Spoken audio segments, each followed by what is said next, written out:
Kış Arktik'e hükmettiğinde hayat kelimenin tam anlamıyla donuyordu. Güneş günde yalnızca birkaç saatliğine ufukta beliriyor, sıcaklıklar -64 dereceye kadar düşüyordu. Bu, doğanın sınırlarını zorladığı bir dünya ve bu acımasız koşulların tam ortasında Inuit halkı yaşıyordu. Çoğumuz için hayal bile edilemeyecek bu soğukta onlar yalnızca hayatta kalmadılar. Aynı zamanda zeka, deneyim ve doğaya duydukları derin saygı sayesinde yaşamayı başardılar. Arktik'te kış, hayatta kalmanın tek yolu olan avcılığı daha da zorlaştırıyordu. Ancak Inuitler, buzul çağını andıran koşullarda bile umutlarını kaybetmedi. Çünkü ellerinde gerçek bir yaşam yiyeceği vardı: balıklar.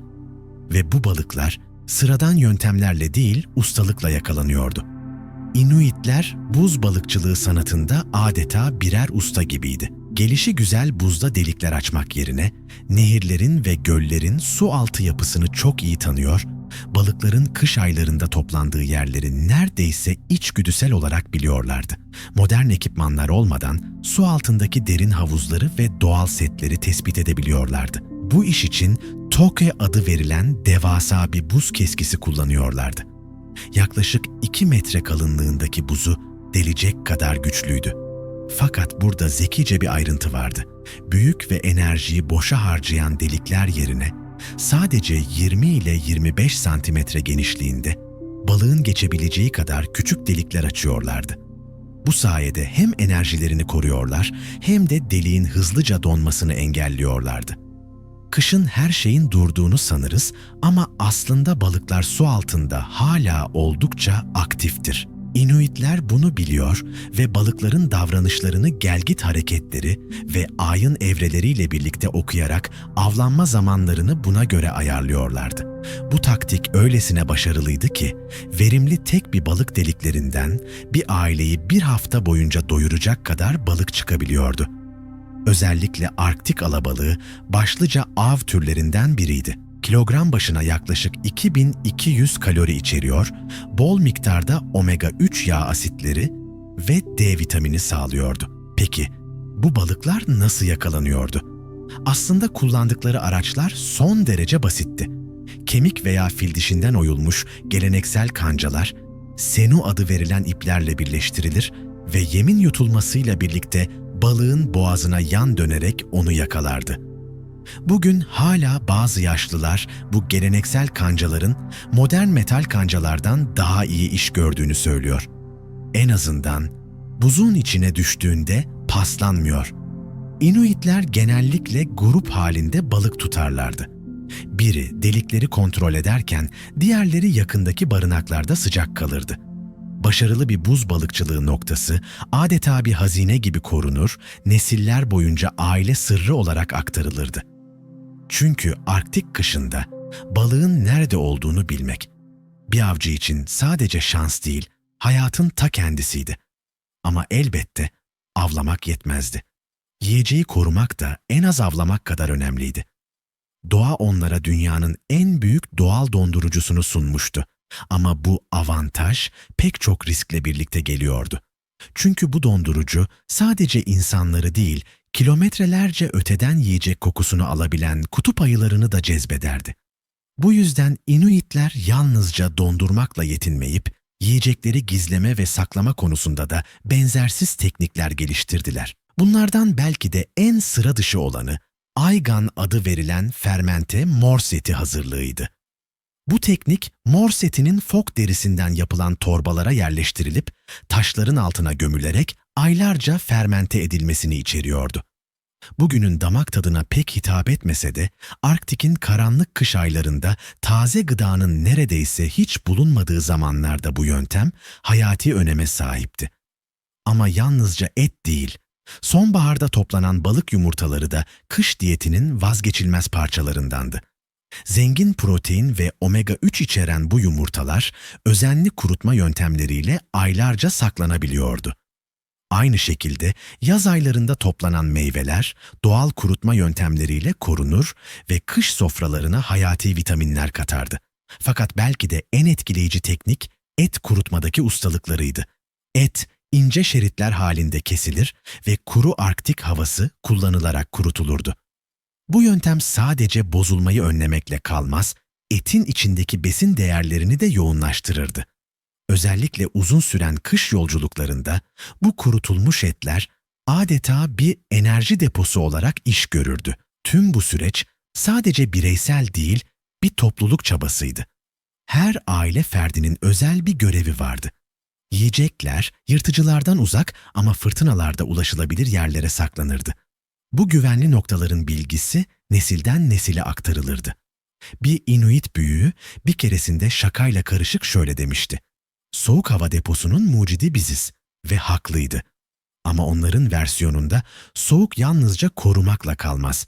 Aynı zamanda meraklı kutup ayılarına karşı da savunma anlamına gelirdi. Sonbahar boyunca elde edilen tüm bu yiyecekler sadece depolanmakla kalmazdı. En zorlu zamanlarda sürdürülebilir bir gıda kaynağına dönüşürdü.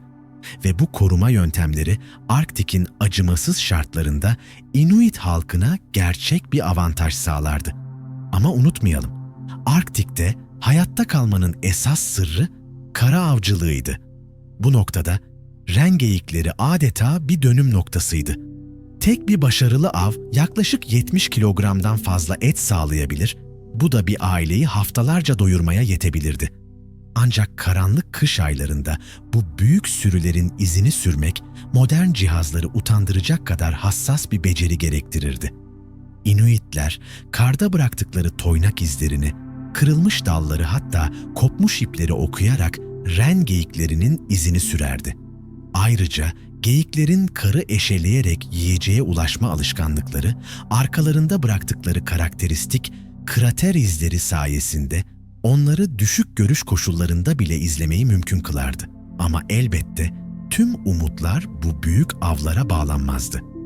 Hayatta kalmanın sırrı çeşitlilikteydi. Bu nedenle kutu tuzakları da büyük önem taşırdı. Gece vakti çalıştıkları için avcının uyanık olmasına gerek yoktu. Tuzaklar doğal hayvan yolları üzerine kurulurdu. Donmuş fok eti parçalarıyla yemlenen bu hatlar genellikle 20-30 tuzaktan oluşurdu ve birkaç günde bir kontrol edilirdi. Ortalama başarı oranı ise her 5 tuzakta bir tilki yakalanmasıydı. Pasif bir yöntem için oldukça etkileyici. Bir de tagan vardı. Tavuk büyüklüğünde bir Arktik kuşu. Hayatta kalma hikayesinde beklenmedik ama kritik bir başrol oyuncusuydu. Bu kuşların ilginç bir alışkanlığı vardı. Geceleri ısınmak için kendilerini kar yığınlarının içine gömerlerdi. Ancak geride küçük ama fark edilebilir nefes delikleri bırakırlardı. Inuitler bu delikleri tespit eder, ağlar veya tuzaklar kurarak kuşları yakalardı. Kulağa kolay gelebilir. Ama tipinin bastırdığı bir gecede gözünüzün önünü bile zor görebildiğiniz bir ortamda bembeyaz bir kuşu, beyaz bir kar örtüsünde aramak. İşte bu sadece yetenek değil, aynı zamanda doğayla bütünleşmiş bir sezgi gerektirir. Inuit avcılarının kullandığı araçlar sadece işlevsel değil, aynı zamanda zekanın, doğa bilgeliğinin ve ustalığın birleşimiydi. Bu araçlar zorlu Arktik arazide hayatta kalmanın temel anahtarıydı. Örneğin Katechi adı verilen kızaklar ağır et yüklerini buz üzerinde kayarak taşımak için tasarlanmıştı. Hafif, sağlam ve gerektiğinde sahada kolayca onarılabilir olmaları onları vazgeçilmez kılıyordu. Ama belki de en çarpıcı avcılık biçimi kışın fok avlama sanatında gizliydi. Tek bir yetişkin halkalı fok yaklaşık 45 kilogram et ve 22 kilogram yağ sağlayabiliyordu. Bu yüzden bir Inuit avcısının bir fokun nefes deliğinin başında saatlerce hareketsiz şekilde beklemesi bir saplantı değil, yaşamsal bir gereklilikti. Bu nefes deliklerini bulmak yıllar süren gözlem ve deneyim gerektirirdi. Usta bir fok, kış boyunca bir yemek tabağı büyüklüğünde bile olmayan birden fazla deliği aktif tutardı.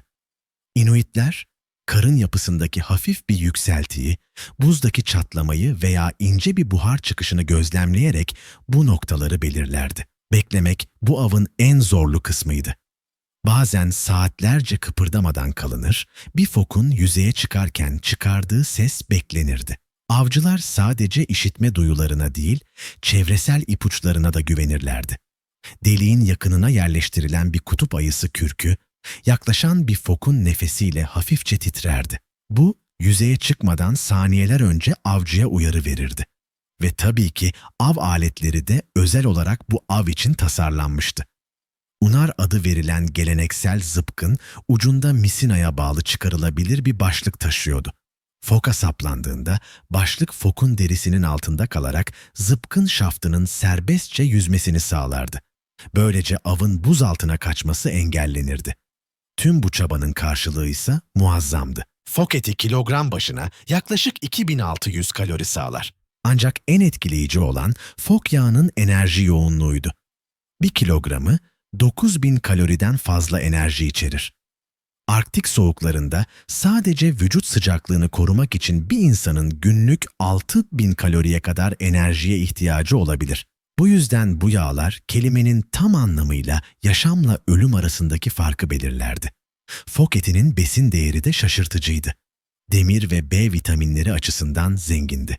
Karaciğeri portakaldan daha fazla C vitamini içerir ve bu da uzun kışlarda ölümcül olabilen iskorbüt hastalığını önlemeye yardımcı olurdu. Ve en önemlisi, hiçbir şey ziyan edilmezdi. Fok derileri su geçirmez kıyafetlere, bağırsakları iglolarda pencere kaplamalarına, yüzgeçleri ise özel günlerde tüketilen nadir lezzetlere dönüştürülürdü. Peki, yiyecek kaynakları kıtlaştığında ne olurdu? İşte burada doğanın bir başka harikası devreye girerdi. Kemik iliği. Modern dünyada yiyecek israfı had safhadayken Inuitler avladıkları hayvanın her bir parçasını kemiğine kadar kullanmak için çeşitli yöntemler geliştirdiler. Ve aslında modern beslenme uzmanlarının şimdi süper gıda olarak övdüğü şeyi yüzyıllar öncesinden keşfetmişlerdi. Özellikle ren geyiği ve fok kemikleri kalori ve besin değeri açısından mükemmel kaynaklardı. Bir ren geyiği bacak kemiği ortalama olarak 1600 kaloriye kadar ilik içerebilir. Bu neredeyse bir tavuk göğsüyle eşdeğerdir. Üstelik bu besin kolay taşınabilir, bozulmaz ve yüksek enerji içerdiği için soğuk havalarda hayatta kalmak için idealdir. Ama sadece besin değeriyle değil, çıkartılma süreciyle de büyüleyiciydi. Kışın yapılan avlarda hayvanlar öldürüldüğünde kemikler hemen donardı. Başka yerlerde bu bir zorluk sayılabilirdi. Ama Inuitler bunu avantaja çevirdi. Doğanın dondurması dedikleri bu durumu kullanarak taş aletlerle kemiklerin belirli noktalarına vurur, iliği katı parçalar halinde çıkartırlardı. Ve bu parçalar doğanın sunduğu en güçlü enerji kaynaklarından biriydi. Kemik iliği yaklaşık %84 yağ içerir. Bu sadece kalori açısından zengin olmasıyla değil, içerdiği kolajen, konjuge linoleik asit ve temel yağ asitleriyle de öne çıkar.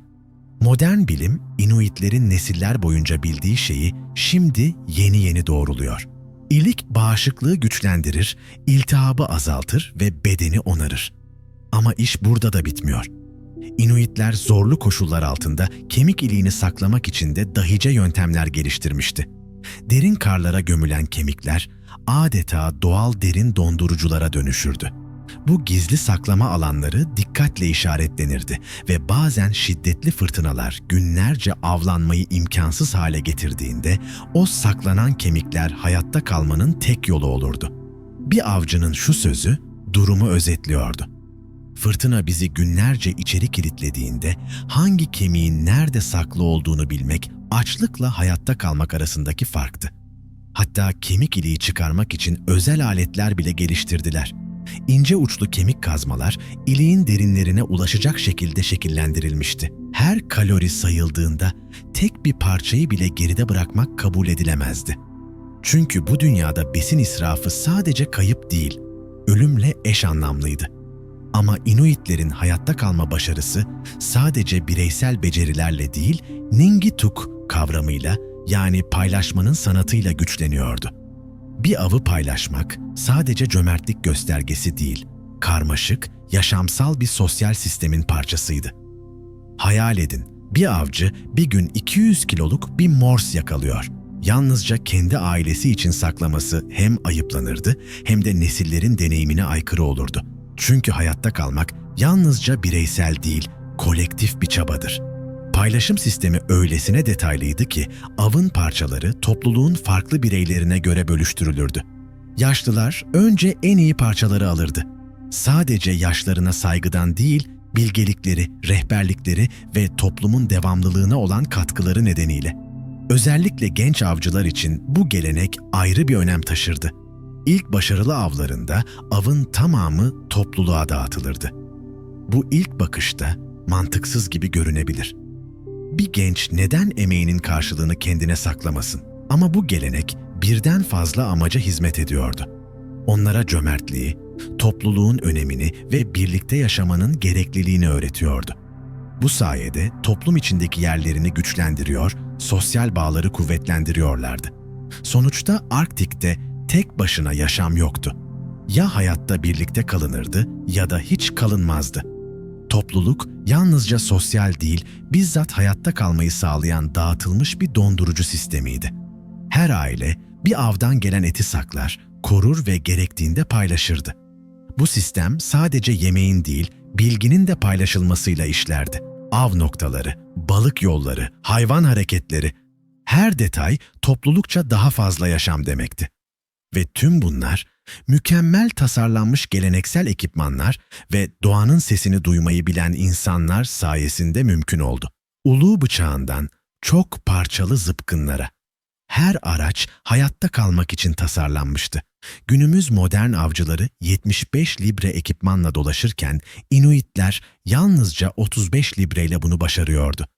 Çünkü zeka güçten üstündür ama belki de en büyüleyici olanı onların çevreyle kurduğu bağdı.